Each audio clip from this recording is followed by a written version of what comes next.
మణికంఠ నిజంగా హౌస్ లో most typical person. Honest గా చెప్తున్నాను నేను. ఎందుకంటే ఒకటి చెప్తా, మణికంఠ సిచ్యువేషన్ బట్టి మాటలు మారుస్తుందని నాకు అనిపించింది హానెస్ట్ గా. నేను హౌస్ లో ఉన్నప్పుడు అంటే నేను ఎగ్జాక్ట్లీ బయటకు వచ్చే ముందే జరిగింది అది. కొంచెం కొన్ని జరిగినాయి. ఇప్పుడు అది ఎట్లా అంటే అది ఫుల్ కెమెరాతో మాట్లాడుతూ ఉన్నాడు వాడు, వెళ్ళి గంటలు గంటలు. అది 100% స్ట్రాటజీ అన్న. ఫస్ట్ వీక్ వెళ్ళిపోవాల్సినోడు నేను ఒకటే ఒక పాయింట్ ట్రిగ్గర్ చేస్తే వాడు బయటకు వచ్చి అన్నాడు, నువ్వు అడిగిన క్వశ్చన్కి నా దగ్గర ఆన్సర్ లేదు, అందుకే నేను గివ్ అప్ ఇచ్చేసిన డిస్కషన్స్ లా. అప్పుడే నాకు అర్థమైంది నువ్వు పాయింట్ టు పాయింట్ మాట్లాడతావని, నా ఎమోషన్స్ కంట్రోల్ చేసుకుంటా అన్నాడు.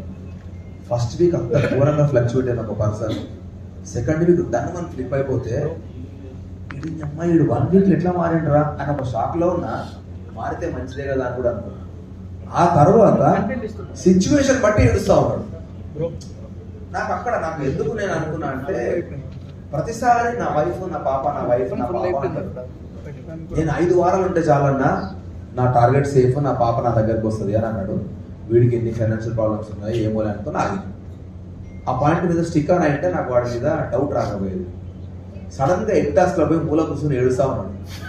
ఎందుకంటే కప్పు గెలుస్తా మొన్న కదా నువ్వు 5 వారాలు అన్నావు, కప్పు గెలిపోయినారా నువ్వు, సో ఏది నమ్మాలన్నా. సో అందుకనే నేను వాడి మీద ఫ్లిప్ అయిపోయాను. వీడు ఖచ్చితంగా హానెస్ట్ గా ఆడతలేడు అని నాకు అనిపించింది. అండ్ ఇంకోటి మణికంఠ మీద 2 అలిగేషన్ల వల్ల నేను ఇంకా ఎక్కువ ఫీల్ అయినా. వాని క్యారెక్టర్ దాన్ని ఏమంటారు మదర్ కరెక్ట్ చెప్పాలంటే, 2 అమ్మాయిలు ఎమోషనల్ గా నన్ను మోసం చేసిండు అని అంటారు. అది చాలా బాధాకరమైన మాట. 2 అమ్మాయిలు సేమ్ పాయింట్ రైజ్ చేసారు, నువ్వు ఫీలింగ్స్ తో ఆడుకొని పాయింట్లు తీస్తున్నావు. సో అది నాకు చాలా సార్లు నాకు కూడా అనిపించింది. ఎక్స్పెషల్లీ అది దోష అది క్లియర్ గా చూపించింది నాకు. సార్ ఆడ ఏం లేదు, ఇటు పుల్ల పెట్టి ఇటు పెట్రోల్ వేసాడు. సో అట్లా ఉండడం రాంగ్ అని నాకు అనిపించింది. సో అట్లీస్ట్ నాకు ఇంకొకటే ఒక ఆప్షన్ ఏముండే అంటే, వెళ్ళిపోతున్నప్పుడు వానికి బ్లాక్ రోజ్ ఇచ్చి మనకంట దోష ఉంది విషయం, అట్లాంటి సిచ్యువేషన్ అవాయిడ్ చేయ. ఇంక ఇది ఒకటే నీకు నేను ఇచ్చే సజెషన్ బయటకు వచ్చేసిన. నేను షాక్ అయినా నిజంగా. ఘోరం ఏడ్చి నేను అన్న రోజే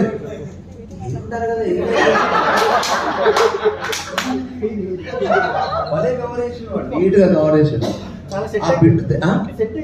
మస్తు సెట్ చేసుకున్నాడు వాడు, సూపర్ సెట్ చేసుకున్నాడు. అంటే మనం యాక్టర్స్ అన్నా మనం నీట్ గా కనబడాలి కదా అన్నాడు. అది మంచిగా అనిపించింది. అది నేను ఎన్నిసార్లు పట్టకుండా నవ్వుకున్నాక అర్థం కాదు. వచ్చి నాకు ఒక హగ్గి అని చెప్పి ర్యాండమ్ వచ్చి అప్ చేసుకుని వెళ్ళిపోతాడు. యష్మి ఫీల్ అయిన తర్వాత నాకు కొంచెం ఆక్వర్డ్ అనిపించింది. అప్పటిదాకా నేను మణికంఠ యష్మికి కోల్డ్ వార్ అవుతుంది. ఎందుకంటే యష్మిని వాడు ఫ్లర్ట్ చేస్తా ఉన్నాడు. ఎట్లా అంటే, యష్మి నువ్వు చాలా క్యూట్ ఉన్నావు అని. సిరిప్రియ వాళ్ళ వైఫ్ పేరు ఇక్కడ ఉంటది, చాలా క్యూట్ ఉన్నావు యష్మి అని ఇట్లా మాట్లాడుతూ ఉంటాడు. అరే నీకు పెళ్ళైంది కదరా అంటే, పెళ్ళైతే ముందు ఫ్లర్ట్ చేద్దా, ఇది హెల్తీ ఫ్లర్టింగ్ అంటాడు. సో ఇవన్నీ నేను చూసుకుంటూ వచ్చి వీడు ఇంతేలే చిల్ అవుతున్నాడు అని అనుకున్నా. యష్మి కూడా సరదాగా తీసుకుంది. ఎప్పటిదాకా సరదాగా తీసుకుంది, వాళ్ళు జోక్ లో మాట్లాడిన మాటలు అనేది చల్లకిలో ఒక మాట తీసుకుని నామినేట్ చేసేసరికి ఫ్లిప్ అయిపోయింది ఆ పిల్ల.